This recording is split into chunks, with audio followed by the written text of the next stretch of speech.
উজনিত চলা মিয়া বিচৰা অভিযানক তীব্ৰ গৰিহণা মুছাৰ ডক্টৰ হিমন্ত বিশ্ব শৰ্মাক মুখ্যমন্ত্ৰী পদৰ পৰা পদত্যাগ কৰিবলৈ হুংকাৰ প্ৰদান কৰিছে মুছলিম ছাত্ৰ সন্থাই। নমস্কাৰ, নিউজ ডেস্ক ৰিপৰ্টৰ বাতৰিৰ সৈতে মই ইমৰান হুছেইন দিবলৈ লৈছোঁ বিতং বাতৰি। মিয়া বিচাৰি অভিযান চলোৱাৰ অধিকাৰ নাই উজনিৰ দল সংগঠনৰ, প্ৰয়োজনত সকলো মুছলমান ওলাই আহিব ৰাজপথলৈ। এই হুংকাৰ প্ৰদান কৰিছে মুছলিম ছাত্ৰ সন্থাই।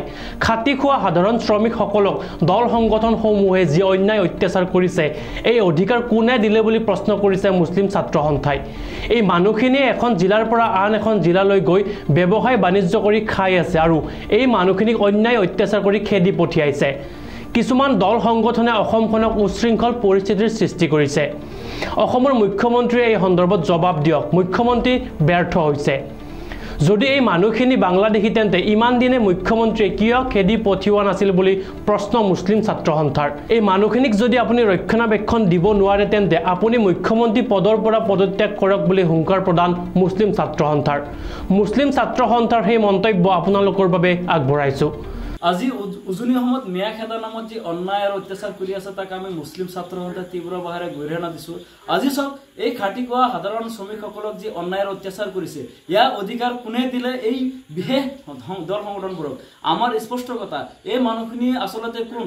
আজি যদি তাত থকা জিলা প্ৰশাসনে এইখিনি ছাৰ্ভে কৰক, এই মানুহখিনি যদি ভাৰতীয় নাগৰিক হয় আৰু তেওঁলোকে কি তাত ব্যৱসায় বাণিজ্য কৰাৰ নৈতিক অধিকাৰ নাই নেকি? আজি একাংশ মানুহে পেটৰ তাৰণাত আজি নগাঁও মৰিগাঁও অঞ্চলৰ বা অসমৰ বিভিন্ন প্ৰান্তৰ পৰা এখন জিলাৰ পৰা আন এখন জিলালৈ যদি কাম কৰিবলৈ গৈছে, তাত যদি ব্যৱসায় বাণিজ্য কৰি খাই আছে, নিজৰ পৰিয়াল পোহপাল দি আছে, আৰু সেই মানুহখিনিক আজি অন্যায়মূলকভাৱে তাত খেদি পঠোৱা হৈছে, তেওঁলোকক ডেডলাইন দিয়া হৈছে। এই ডেডলাইন দিয়াৰ অধিকাৰ ক'ত পালে? এই জিতু বৰুৱাৰ নেতৃত্বত চলা সংগঠনবোৰে।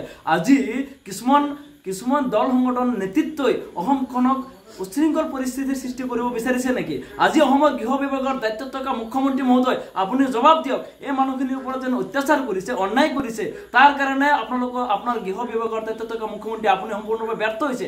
কাৰণ এই মানুহখিনি যদি সন্দেহযুক্ত নাগৰিক, যদি বাংলাদেশী হয়, তেতিয়াহ'লে আপুনি কিয় ইমান দিনে খেদি পঠোৱা নাই? নে এই ঠিকাদাৰসকলক আপুনি খেদি আহিবলৈ লাইচেঞ্চ দিছে নেকি? এই মানুহখিনিক আপোনালোকে লাইচেঞ্চ দিছে নেকি? আজি জিতু বৰুৱাহঁতে ক'ত সাহস পালে এই মানুহখিনিক অত্যাচাৰ কৰাৰ? গতিকে আমাৰ স্পষ্ট কথা, মুছাৰ তৰফৰ পৰা আমি সকীয়াই দিছোঁ, যদি এই মানুহখিনিক যদি ৰক্ষণাবেক্ষণ দিব নোৱাৰে, মুখ্যমন্ত্ৰী আপুনি পদত্যাগ কৰক। আমাৰ স্পষ্ট কথা, কাৰণ ইয়াত কোনো বাংলাদেশী কোনো সন্দেহযুক্ত নাগৰিক অহা নাই। এই মানুহখিনি আমাৰ সাধাৰণ শ্ৰমিক। এই মানুহখিনি ব্ৰহ্মপুত্ৰৰ গৰাখহনীয়াৰ তাণ্ডৱৰ ফলত নিজৰ মাটি বেটি হেৰুৱাই আজি তেওঁলোকে বিভিন্ন কাৰণত তেওঁলোকে তাতে থাকি ব্যৱসায় বাণিজ্য কৰি বা শ্ৰম কৰি এই নিজৰ পৰিয়াল পোহপাল দি আছিলে। গতিকে এই মানুহখিনিক সাধাৰণ শ্ৰমিকক অত্যাচাৰ কৰাটো কোনো পৰ্যায়ে গ্ৰহণযোগ্য নহয়। গতিকে আজি এই বৃহৎ দল সংগঠনৰ নেতাসকলৰ সাহস হ'বনে বহি ৰাজ্যৰ পৰা ইয়াত আহি পেলাই ব্যৱসায় বাণিজ্য কৰা লোকসকলক খেদি পঠাবলৈ? গতিকে অসমখন কাৰো বাপেকৰ সম্পত্তি নহয়, আমাৰো হয়। আমি হাৰে সমুজি অসমীয়া, গতিকে আমাক নুজুকাব। গতিকে আমি কৈ দিছোঁ, আমাৰ স্থিতি স্পষ্ট। আমাৰ মানুহৰ নিৰাপত্তাৰ খাতিৰত আমি যি কৰিব লাগে আমি কৰিম। গতিকে আপোনালোকে যেনেকৈ ওলাই আহিছে, আমিও দৰকাৰ হ'লে ওলাই আহিম, আমিও হেংদাম ল'ব জানো। কিন্তু এনেকৈ উচতনিমূলক বক্তব্য দিয়া ব্যক্তিসকলক আজিলৈকে কিয় গ্ৰেপ্তাৰ কৰা নাই হিমন্ত বিশ্ব শৰ্মা ডাঙৰীয়া? গতিকে আমি বিচাৰিছোঁ অনতি পলমে এই ব্যক্তিসকলক চিনাক্তকৰণ কৰি তেওঁলোকক গ্ৰেপ্তাৰ কৰক। অন্যথা কিন্তু ভয়াৱহ পৰিস্থিতি হ'লে তাৰ কাৰণে কিন্তু জগৰীয়া মুখ্যমন্ত্ৰী আপুনি হ'ব লাগিব। কাৰণ এনেকৈ মানুহবিলাকক যদি অত্যাচাৰ কৰা যায়, আমিও কিন্তু হাত সাবটি বহি নাথাকোঁ। ঠিক আছে, যদি মানুহখিনিক আপোনালোকে খেদি পঠাই, আমাৰ যি ন্যায্য দাবী আছিলে যেন আমাৰ মানুহখিনি উচ্ছেদ কৰাৰ পিছত আপোনালোকে খেদি পঠোৱাৰ পিছত ক'ত যাব?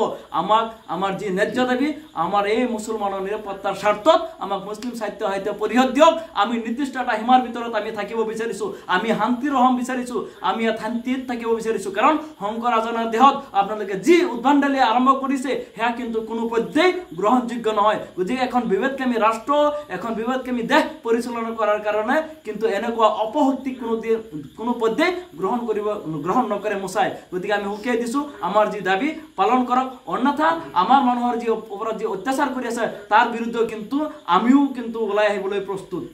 আৰু এতিয়া বাতৰিৰ পৰা মই ইমৰান হুছেইনে বিদায় লৈছোঁ। পৰৱৰ্তী বাতৰিৰ বাবে চাই থাকিব নিউজ ডেস্ক ৰিপৰ্ট।